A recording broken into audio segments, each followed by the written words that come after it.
جو ہے press release جاری کی گئی تھی، جس میں انہوں نے کہا تھا کہ ایران آنے والے دنوں میں بہت بڑا حملہ کر سکتا ہے اور انہوں نے اپنی فوج کو بھی تیار رہنے کا حکم دیا ہے۔ ایرانی سپریم لیڈر خامنئی کے بین الاقوامی امور کے مشیر اکبر ولایتی نے بھی اس کے خبر کی تصدیق کی ہے کہ تہران اپنے خلاف کسی بھی جارحانہ اقدام کا بھرپور اور منہ توڑ جواب دے گا۔ ایرانی مشیر نے برطانوی اخبار فائنینشل ٹائمز کی جو رپورٹ ہے وہ بھی اس میں شائع کی ہے۔ انہوں نے کہا ہے کہ ہم کسی بھی جارحانہ اقدام کا جواب اس طرح دیں گے جس سے کسی بھی جارے کو دینا چاہیے تاکہ وہ اپنے قدم پر پیشما ہو۔ اس کے علاوہ اب اسرائیلی حملے کا جواب دینے کے لیے تمام دستیاب ذرائع استعمال ہیں۔ اب یہ ٹائمز آف اسرائیل کی جو نیوز ہے وہ میں آپ کو بتانے جا رہا ہوں۔ ایرانی وزارت خارجہ کے ترجمان اسماعیل بقائی نے پیر کے روز کہا ہے کہ تہران گزشتہ ہفتے کے روز ایران میں فوجی اہداف پر اسرائیلی حملوں کا جواب دینے کے لیے تمام دستیابی ذرائع استعمال کرے گا۔ قبل ازیں ایران نے ہفتے کے روز اسرائیل کے فضائی حملے سے متعلق اطلاعات مسترد کرتے ہوئے کہا تھا کہ اس سے صرف محدود نقصان ہوا، جبکہ امریکی صدر جو بائیڈن نے کشیدگی کو روکنے کا بھی ایران سے اس بار مطالبہ کیا ہے، جس سے شرق اوسط میں ایک ہمہ گیر ہنگامہ آرائی کا خدشہ پیدا ہو چکا ہے۔ اب ایرانی وزارت خارجہ کا ایک جو مزید بڑا بیان سامنے آیا ہے، انہوں نے بھی تصدیق کی ہے۔ انہوں نے بھی کہا ہے کہ اسرائیلی حملوں کا بھرپور طاقت سے اور فیصلہ کن جواب دیا جائے گا۔ جو فیصلہ کن کا ورڈ یوز کیا ہے، اور اس بار کہا جا رہا ہے کہ ایران اسرائیل کو نہیں چھوڑے گا، بہت بڑا حملہ ہونے والا ہے، تو سب لوگ تیار ہو جائیں۔ ایرانی وزارت خارجہ کے ترجمان اسماعیل بقائی نے کہا ہے کہ تہران ہفتے کے آخر میں ایرانی فوجی مقام پر اسرائیل کی جانب سے کیے جانے والوں کا مضبوط اور مؤثر جواب دے گا۔ انہوں نے ایک پریس کانفرنس کے دوران مزید کیا کہا، انہوں نے کہا ہے کہ ہم اسرائیلی جارحیت کا مضبوطی، مؤثر اور قوت سے جواب دینے کے لیے تمام ذرائع استعمال کر رہے ہیں۔ حملے کا جواب دینے کا فیصلہ مناسب وقت پر کیا جائے گا۔ اس سے قبل ایران نے ہفتے کے روز اسرائیل پر بمباری کی تھی اور اسرائیل نے بھی خاصی تابڑ توڑ قسم کی وہاں پر بمباری کی ہے۔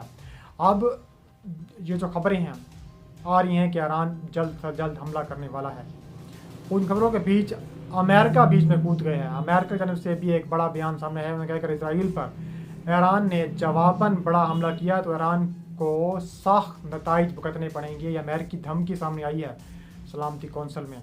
اسرائیل کی طرف سے ایران پر کیے گئے حالیہ اسرائیلی حملے کے بارے میں اقوام متحدہ کی سلامتی کونسل کے ہنگامی اجلاس میں اسرائیل کا سب سے بڑا اتحادی امریکہ ایران پر ہی برس پڑا۔ سلامتی کونسل کا یہ اجلاس ایران پر اسرائیلی حملے کا جائزہ لینے کے لیے بلایا گیا تھا۔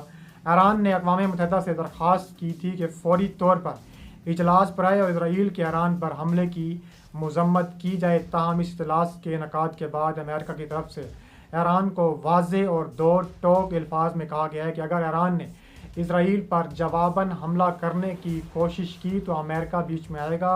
امریکہ ایران کو نہیں چھوڑے گا، امریکہ ہر صورت اور خطرناک حملہ کرے گا۔ اور سلامتی کونسل کے اجلاس میں امریکی نمائندہ لنڈا تھامس نے بھی کہا ہے کہ ہم اپنے دفاع کے لیے اقدام سے گریز نہیں کریں گے۔ اس سے اس بات کو واضح طور پر سمجھا دینا چاہتے ہیں کہ تاکہ کوئی غلط فہمی یا الجھن نہ رہے۔ امریکہ کی طرف سے یہ بھی کہا گیا کہ امریکہ مزید کشیدگی نہیں چاہتا۔ ہم یقین رکھتے ہیں کہ اسرائیل اور ایران کے درمیان براہ راست بمباری کے بعد اب اسے روک دینا چاہیے۔ ایرانی سفیر امیر سعید اروانی نے سلامتی کونسل کے اجلاس میں امریکہ کے بارے میں براہ راست کہا ہے کہ امریکہ اپنے اتحادی اسرائیل کی فوجی امداد کر کے براہ راست اس جارحیت میں ایک مشکل میں آ چکا ہے۔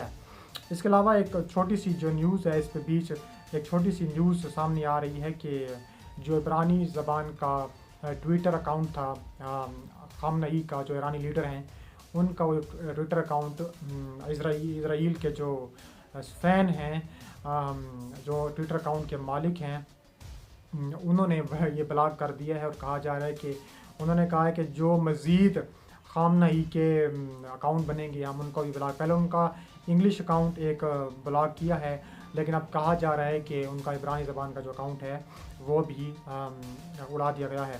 اور آپ کو آخر میں بتانے چلیں کہ اسرائیل کی جانب سے ایک بڑی نیوز سامنے آ رہی ہے کہ اسرائیل لیزر ایئر ڈیفنس کی تیاری میں سرگرم ہے۔